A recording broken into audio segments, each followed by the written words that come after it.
Sebastian Taylor, adventurer, entrepreneur, and amateur mayor, and I'm going to share with you my check-in etiquette guide for Swarm, or as I like to call it, Colt's Checkintiquette. Okay? Now, let me just preface this with I'm not an official employee of Foursquare or Swarm. However, I have been using these check-in apps since April 2009, and my membership ID number is just north of 10,000 in a pool of over 45 million different users.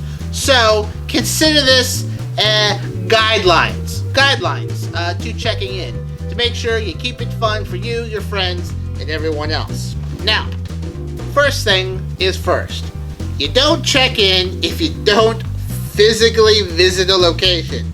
Yeah, you can, alright? It doesn't limit you from checking in if you have to be in an exact location with the app. But exhibit some self-control and don't check in somewhere you don't physically visit, alright? It's a cheap way to get coins and a cheap way to get memberships, and then no one is really going to like you.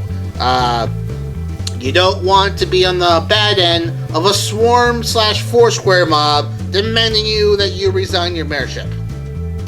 Also, with checking in, there are times, however, that I just said don't check in if you don't physically visit a location, but there are times where you might forget to check in, or you don't have a good cell signal.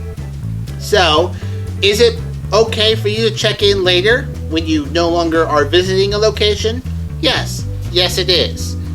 There's plenty of reasons for you to forget or you're not able to check in, and if you check in within 24 hours of visiting a place, that's okay. Now, if you visit some place 8 years ago and like, oh well, I visited there once before, you visit it again. All right.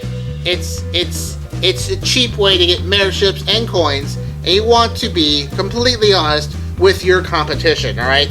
It's not very sportsmanlike to be checking in all willy-nilly to get as many coins as possible.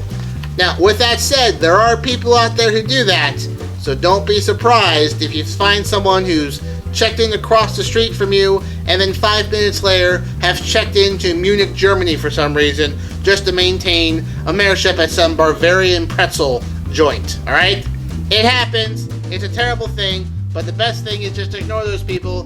They'll lose interest and then they'll move on. Now, another thing that you will often find on Swarm are venues within venues. People have often asked me, which one do I check into? Well, for my money, I say you should check into both. For example, if you visit a mall and then a store within that mall, well, you should check into the mall, and then when you get to that store, check into that store. Now, much like driving through town, you shouldn't be checking into places just because you passed them, alright? Only check into places if you physically locate and visit that place. Alright? Now, with that said, does that include parking lots of venues? Yes, I suppose it does. So if you pull into a 7-Eleven, you realize you don't need anything, and you go about your business and you leave, sure, you can check into that place because you have physically visited that place. So, those are some guidelines, alright? Quick review, don't check in unless you visit that location. It's okay to check in later if you forget or don't have a cell signal.